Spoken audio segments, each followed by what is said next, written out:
Sean Carroll. I'm a chemical engineering major. The engineering field is currently moving towards a lot of globalization. So moving and being able to go to other countries as well and knowing about other countries is a very important thing, because Africa is actually predicted to be one of the greatest grouping of nations in the next 10 years to 20 years, because it's there's a lot of resources, there's a lot of people there, and they need work, they want to work, and they're starting to develop their economies, and they're starting to say, hey, we're here, we're on the scene.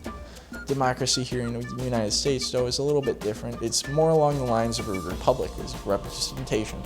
So we're not truly the democracy, people voicing their opinion. We always go through representatives that represent their constituents. For the last blog, I'll probably post something on the end of the class. It'll be probably oriented around my research paper and definitely a little more reflective on the coursework as a whole. Liberians were very enthusiastic to speak about their political views. It was the general election, and people were extraordinarily focused on making sure that they supported their candidate. I think people really wanted us to understand where their party was coming from and be informed when we observe the elections. When a greater percentage of the population votes, you see a greater representation of what they want.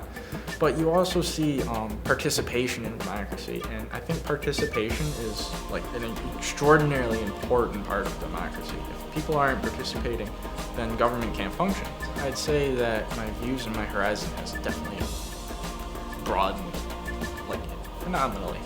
I didn't know so much about the international community before I embarked on this course.